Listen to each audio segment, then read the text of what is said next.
Muy buenas noches, bienvenidos a Mesa Cuadrada. El día de hoy vamos a platicar aquí sobre el tema de la movilidad social. ¿Qué significa este concepto? ¿Qué tiene que ver con las oportunidades de cualquier persona que nace en un punto en la sociedad, en su escala socioeconómica, cultural, la posibilidad de moverse hacia arriba o hacia abajo? Vamos a analizar ese tema en manera comparada y en el caso mexicano, y nos acompaña hoy Angélica Montes Montoya. Angélica Montes Montoya es actualmente docente en la Universidad de la Ciudad de Sorbona de París y en la Escuela Superior de Ciencias Económicas y Comerciales, y está en México como profesora visitante en la Universidad Anáhuac del Norte. Bienvenida, Angélica. Muchísimas gracias, Juan Carlos. Y como siempre nos acompaña Pepe Ureña y Javier Oliva desde la ciudad de Londres. Javier, muy buenas noches. ¿Qué tal? Buenas noches y bienvenida, Angélica, a Mesa Cuadrada. Gracias. Angélica, ¿qué es la movilidad social? En pocas palabras, para que la gente nos entienda. Sí, la movilidad social en dos palabras es el paso de una situación o un estatus social a otro. Ese paso se da a través del cambio de situación socioeconómica de una persona, ¿no? Entonces se dice que hay tres tipos de movilidades o tres tendencias de la movilidad, que son la ascendente, la descendente y la estructural. La ascendente es cuando ese paso, ese cambio socioprofesional y de la categoría socioeconómica es superior. La descendente cuando obviamente es inferior, y la estructural es cuando no depende de los sujetos ni de sus capacidades. Ascendente quiere decir que naces en un punto y mejoras, ganas más dinero al final de tu vida. ¿A eso te refieres? No solamente ganas más dinero al nivel de tu vida, solamente que además del dinero capitalizas, tienes un capital cultural, y ese capital cultural te va a permitir que la generación que te sigue, en este caso tus hijos, ellos mismos tengan la posibilidad de, a su vez, mejorar y hacer una movilidad social ascendente. ¿Por qué es importante este tema? Este tema es importante y trascendental porque los análisis de la movilidad social es lo que permite identificar si una sociedad en realidad está dando las condiciones económicas, sociales y las oportunidades necesarias para que los individuos de ella puedan progresar en términos culturales, sociales, pero también en términos de capacidad de participar de forma positiva para la sociedad. O sea, la movilidad social es uno de los indicadores clave para ver si un país está funcionando su democracia, su sistema económico. ¿Dirías eso? Absolutamente. ¿Dirías que este es probablemente el indicador más relevante o uno de los más relevantes? Uno de los más relevantes, sin duda. Ahora bien, el problema de la movilidad social es que no porque hay movilidad, inmediatamente hay ascensión social. Y no porque no hay una ascensión social permanente. ¿No es lo mismo movilidad que ascensión? No, porque la movilidad social es el cambio de una posición social a la otra. Pero ese cambio puede ser ascendente o descendente. La movilidad ascendente es igual que ascensión social. Exactamente. Ok. Entonces, cuando hay mucha movilidad social hacia arriba, pues todos acaban mejor. Pero también es cierto que si hay movilidad social, pero los ricos se vuelven mucho más ricos y los que no son tan ricos se vuelven más ricos, pero no tan ricos, la desigualdad aumenta, ¿es correcto? Por supuesto, hay una desigualdad y es lo que vemos en el caso justamente de México, donde a pesar de los progresos socioeconómicos, a pesar de las mejorías en materia de salud, en materia de educación, los mismos mexicanos sienten que todo sigue igual, pero en términos estadísticos, históricos, han habido mejorías en esos aspectos. Sin embargo, la percepción de la ascensión social de los mexicanos refleja una Fíjate, Pepe, que estuve hace poco en Perú para las elecciones presidenciales, en donde el partido del presidente pues ya acabaron en 1% de apoyo y básicamente en una tragedia, y el presidente actual está en muy bajos niveles y es probable que ganen candidatos que desafían al sistema, no al sistema económico, sino están en contra del presidente. Entonces yo preguntaba, ¿qué está pasando en Perú? ¿Qué está pasando en Perú? Que han crecido mucho, ha habido movilidad social. En los últimos 20 años la pobreza se ha reducido a la mitad, es un país que culinariamente es una delicia. Vaya, en muchos sentidos están mucho mejor. ¿Por qué la gente está votando por un partido que está en el gobierno? Me decían, es que aquí hay un crecimiento infeliz. Y el crecimiento infeliz consiste en que en el crecimiento todos pueden mejorar en términos individuales, pero al final puede haber más desigualdad porque unos crecen más que otros y esto te genera frustración y te genera a veces resentimiento social. Sin duda, absolutamente. Pepe. Sí, estaba viendo la estadística del 2013 en movilidad social en México y hay un dato interesante. 48 de cada 100 mexicanos que provienen de hogares del quintil más bajo de la distribución se mantienen ahí, o sea, no ascienden. No ascienden. Eso es justamente uno de los factores por los cuales al interrogar a los mexicanos sobre la situación de movilidad social y sobre todo de ascensión social, los mexicanos consideran que aquí es un país inmóvil, donde la movilidad social está, como se dice en francés, en pan, está varada. No hay movilidad social. Hay más bien un determinismo social. ¿En qué consiste ese determinismo social? Que los hijos de padres cuyas capacidades financieras son importantes son precisamente los que tienen una mayor posibilidad de ascender en términos y tener éxitos en términos universitarios, profesionales, pero igualmente de acumular riquezas. Entonces, como si dijéramos que en México, pero no es solo México, el caso, esto se presenta en muchos estados, incluso en estados europeos como Francia, es como si dijéramos que el individuo está estrictamente determinado a las circunstancias económicas y socioculturales de sus padres. Ahorita me gustaría que entráramos al caso mexicano de inmovilidad social. Antes, danos un panorama global. Digamos, si viéramos el mapa del mundo, ¿qué dirías? ¿Hay países con mucha movilidad? ¿Cómo? Danos ejemplo. Mira, la movilidad social difiere de un país a otro, evidentemente, pero también, obviamente, uno encuentra que la movilidad social en países que tienen un alto grado de desarrollo económico, la movilidad social es más importante. No entremos en materia de saber si ella es ascendente o descendente o estable, pero en cambio, lo que también se observa es que esa movilidad, incluso entre países que son ricos o que tienen un PIB importante, difiere igualmente. Por ejemplo, se puede establecer que en los Estados Unidos hay una movilidad social inferior a la movilidad social que existe en países como Suecia, Francia o Gran Bretaña. Es para romper también con el mito de pensar que toda la movilidad y la ascensión social positiva solo se genera en los países ricos. Al interior de estos países hay también diferencias. Pero hablemos de los países con ascensión positiva, es decir, en países en donde la posibilidad de mejorar en el transcurso de mi vida es significativamente amplio, es decir, donde hay meritocracia. ¿Qué países nos podría citar como relevantes, como casos exitosos en los últimos 40 años? Suecia, Noruega. Son países efectivamente en donde la movilidad social es importante y la movilidad social ascendente. Y las razones por las cuales ello tiene lugar es porque hay una inversión importantísima en la educación desde la temprana edad. Es decir, los chicos desde la edad de 5 años ya están siendo educados e incluso en un proyecto de emprendimiento. Son inmediatamente introducidos como individuos que han de participar de forma activa a la economía y al desarrollo del país. Entonces, esa inversión importante en la educación hace que países como Suecia y Noruega tengan un importante crecimiento de la movilidad ascendente. ¿Qué pasa en Francia, donde vives actualmente? En Francia se ha experimentado un proceso de degradación de la movilidad. En los años llamados los 30 gloriosos, que eran los años de los años 70, 1977 a 1985, había una ascensión importante.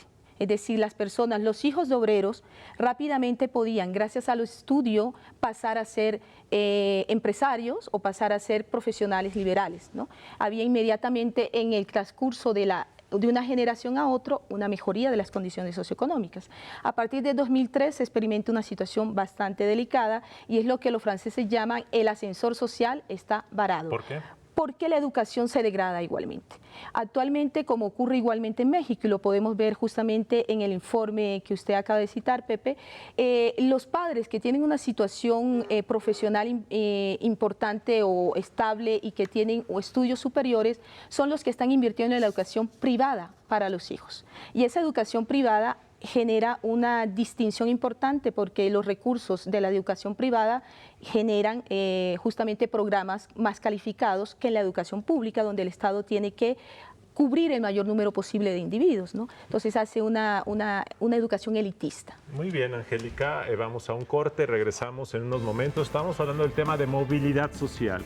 ¿Qué explica o qué determina que el punto de nacimiento se quede igual, mejore o empeore en el transcurso de una vida? Movilidad social, un tema fundamental de las democracias modernas. Regresamos en unos momentos.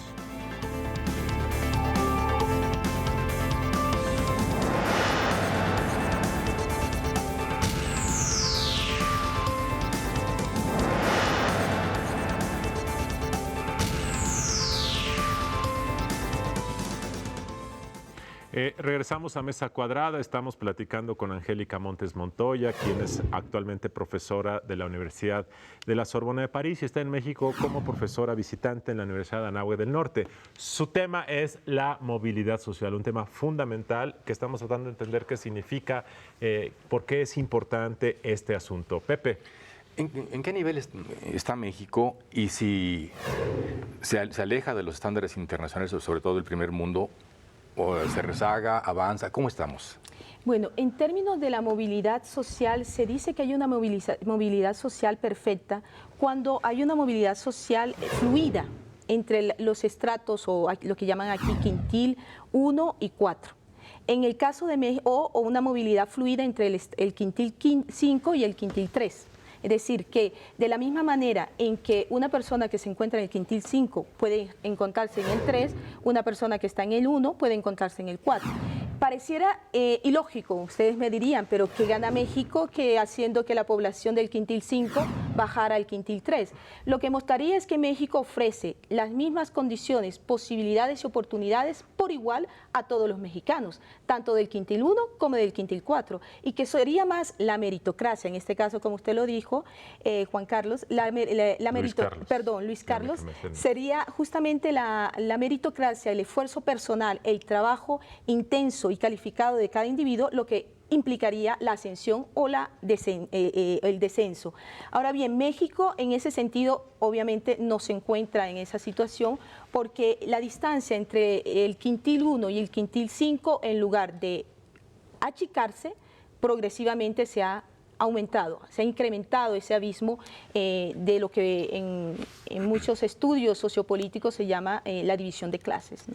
Y tú, obviamente, sin conocer el caso mexicano a detalle, supondrías que también aquí la educación es uno de los temas para resolver este problema. Indiscutiblemente, incluso los expertos en el informe del centro y que se llama Imagina tu futuro, 2013, ellos lo señalan. Y en eso coinciden tanto en el caso francés como en el caso alemán, en el caso mexicano.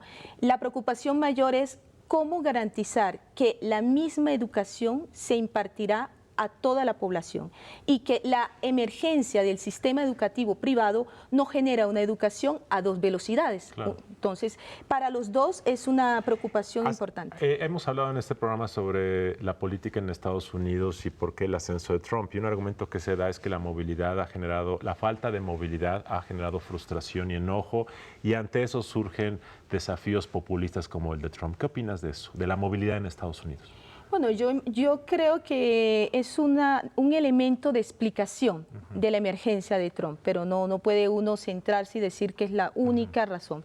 Yo creo que los Estados Unidos, a pesar del esfuerzo que se generó con el gobierno de Obama, sigue registrando justamente unas distinciones sociales y se viene a añadir el problema racial. O sea, ¿ha disminuido la movilidad social en Estados Unidos? Digamos que se ha mantenido, y eso es lo que genera el sentimiento de que no se progresa. Es decir, una persona cuyo padre era obrero no aspira a ser obrero, aspira a ser empresario, sí, aspira a ser abogado. Sí. Cuando el sistema no le permite hacer ese salto generacional. Pero hace 50 años eso era el sueño americano. Aquí todo el mundo logra lo que quiere. ¿Eso ya no está ocurriendo? No está ocurriendo. No está ocurriendo. Indudablemente no está ocurriendo. Javier, ¿cómo estás desde Londres? Adelante. Gracias Luis Carlos, y nuevamente Angélica, bienvenida a nuestro programa. Sí, también el tema de la movilidad social ha sido uno de las variantes y de los estudios más importantes de las Naciones Unidas, que se le conoce como los indicadores de desarrollo humano, a través de los cuales también se mide con una variable muy importante y coincidente con el tema de la movilidad social, que es el de la educación.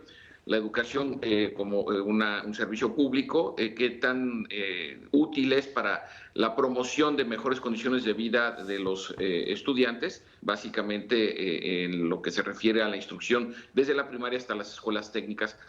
En ese sentido, en Europa, bueno, yo ahora estoy en Londres y tú, por lo que escucho, resides en París. En Inglaterra, en el Reino Unido, es una sociedad tremendamente estratificada a partir del acceso a la educación, sobre todo la privada. Recientemente se han hecho estudios muy interesantes respecto de cómo han venido mejorando de manera muy consistente bajo el gobierno conservador de Donald Trump, bajo el gobierno conservador de David Cameron. Se le ha invertido tanto a la educación pública que hoy se ha visto como una de las herramientas fundamentales que le permite a las familias tener ciertas aspiraciones de mejora. Sin embargo, aspectos como el costo de la vivienda se ha convertido en unos factores determinantes para impedir que, si por un lado se tiene buena educación, sin embargo, el acceso a la vivienda de calidad se ha convertido en un problema muy serio, sobre todo a nivel de la especulación inmobiliaria en las principales ciudades inglesas. Entonces, me parece que el tema de la movilidad social, además de la educación, Angélica, me parecería que debería incluirse, si no es que ya lo tiene, desconozco a profundidad las variables analíticas, pero, por ejemplo, el acceso a la vivienda y a determinada calidad de servicios públicos, eso le permite no solo a los gobiernos, sino a las propias sociedades tener una plataforma de acceso a mejores condiciones de vida y, por lo tanto, a fortalecer las estructuras administrativas, incluyendo la democracia, por supuesto. Sí, indudablemente. De hecho, pienso que en el informe que estamos citando, uno de los, yo no diría errores, pero uno de los elementos ausentes son lo que en las otras experiencias exitosas de movilidad social ascendente se han tenido en cuenta. Acaba de ser citado la educación, pero no solo la educación, sino programas de inserción laboral, programas de infraestructura de transportes, programas de vivienda social y programas de acceso a la cultura. En realidad no es únicamente la educación y la inversión en educación primaria y secundaria la que puede permitir la movilidad ascendente. Se requiere que estos factores sean citados y sean movilizados para que esa movilidad ascendente sea progresiva pero segura. Por ejemplo, y yo estoy completamente de acuerdo con lo que acaba de ser indicado, para que, digamos, un gobierno inicia programas de identificación de necesidades laborales y genera políticas que le permitan a los ciudadanos tener un acceso seguro al trabajo. Pero esos trabajos tienen lugar al otro lado de la ciudad y no se ha previsto sistemas sistemas de transporte públicos que permitan que ese desplazamiento se opere. Obviamente estas personas terminarán desistiendo de desplazarse y eso es, generalmente los gobiernos, incluso los mismos ciudadanos dicen es que son flojos. Y de hecho es muy curioso porque es uno de los elementos que aparece dentro del informe de Imagina tu futuro, es que en la percepción del mexicano, ¿por qué el mexicano no tiene una ascensión o una movilidad social ascendente? 30% dicen porque somos flojos. 24% dice porque carecemos de una educación y el 15% porque faltan empleos. Pero imagínense, la percepción del mismo mexicano que participó en las encuestas dice, no, es que los mexicanos carecemos de las posibilidades de hacer una ascensión social porque simplemente somos flojos. Entonces, hay que tener en cuenta estos elementos. Regresamos en unos momentos para seguir hablando sobre este tema central, movilidad social, con Angélica Montes Montoya. No le cambien.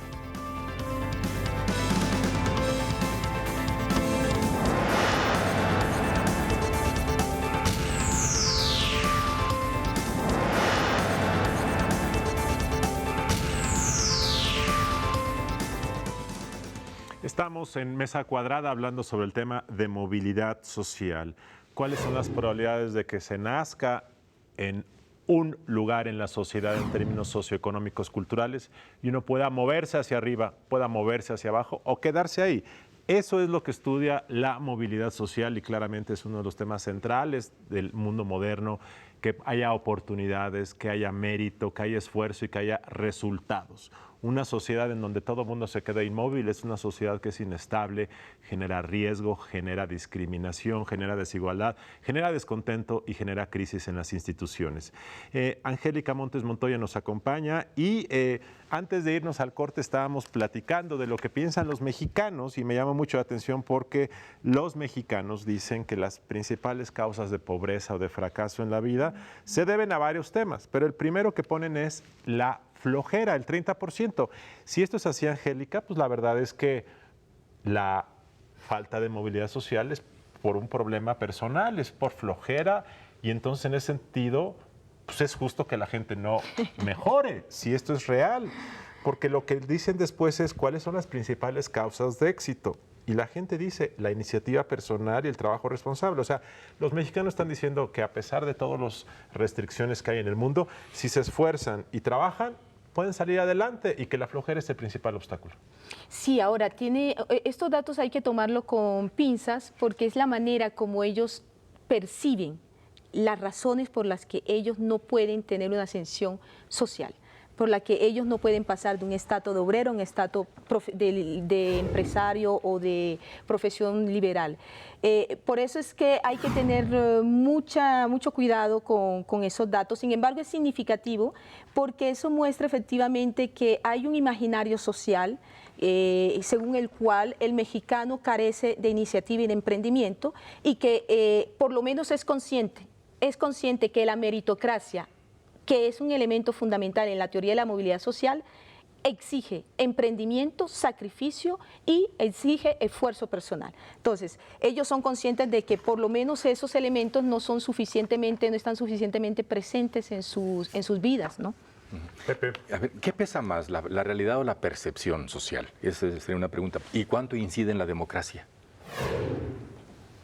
Yo diría que la realidad es la realidad concreta, las estadísticas pesan más. Por supuesto, la manera como uno se percibe viene o a reforzar una situación que las estadísticas señalan. Por ejemplo, ¿qué está pasando concretamente con esa autoidentificación como individuo o como sociedad floja? Está simplemente reforzando la idea de la desigualdad social y diciendo en dos palabras, si uno es maquiavélico, que los flojos son pobres porque carecen de emprendimiento. En cambio, los ricos son ricos, normal, porque son portadores de meritocracia. Entonces, no podemos entonces darle más peso a la percepción que se tiene que a las estadísticas y a las realidades socioeconómicas que vive un país. ¿Y la incidencia en la democracia? ¿La incidencia de la democracia sobre la percepción? No, o sea, la actitud de la gente, el hecho de no ascender, de mantener, que no haya movilidad social, ¿cuánto incide en la democracia? Incide muchísimo porque en realidad una democracia debe caracterizarse por su fluidez social, como acaba de ser dicho. Una democracia que no es capaz de ofrecer esa movilidad social es una democracia anquilosada y una democracia fracasada, generando todo lo que acaba de ser citado. Fíjate, este estudio del Centro de Estudios Espinosa Iglesias que hemos mencionado dice los retos a enfrentar: 1, calidad de la educación básica y media; 2, ampliar la cobertura educativa; 3, discriminación positiva en la educación y el trabajo; 4, disminuir desigualdades en la realización socioeconómica; protección social. De las 4 propuestas, 3 son de educación y una es de mecanismos de seguridad social, salud, acceso a la salud, cobertura médica, etcétera, etcétera. Este es el tema fundamental, por eso en México estamos en una discusión de una reforma educativa en los últimos años, que muchos dicen, yo también creo, es la apuesta más importante para los próximos 30 o 40 años. Por demás, esto es claramente algo que esto. ¿Cómo opinas desde allá, Javier? Bueno, desde luego que el tema de la educación, retomando las variables del análisis que nos presenta Angélica, desde luego es que son fundamentales. Aquí, por ejemplo, en Europa, el desafío que está implicando la migración de cientos de miles de personas que están comenzando a ser asimiladas, primero por el proceso de adaptación a la cultura, a las costumbres, al idioma, y después a su inserción escolar. Las políticas de homogeneización de los migrantes está teniendo un papel fundamental para que no genere desestabilización, no solo por lo que se refiere a la incorporación de otro tipo de prácticas religiosas o de costumbres, sino cómo se van a incorporar precisamente a estas expectativas de movilidad social a partir de condiciones francamente desventajosas, viniendo de países donde la infraestructura está destruida, países que tienen 10 o más años en guerra, como es el caso de Irak y de Afganistán, y cómo son asumidos en las nuevas sociedades a los que ellos llegan. De tal manera que las variables de la educación siguen siendo prioritarias, pero insisto, y esto es muy importante subrayarlo, también la calidad del acceso a los servicios públicos. Por ejemplo, en Londres, entre más cerca se está de las zonas de trabajo, de las oficinas, más cara es la renta. Entre más te alejas del centro de la ciudad, más barata es la renta, pero más caro es el transporte.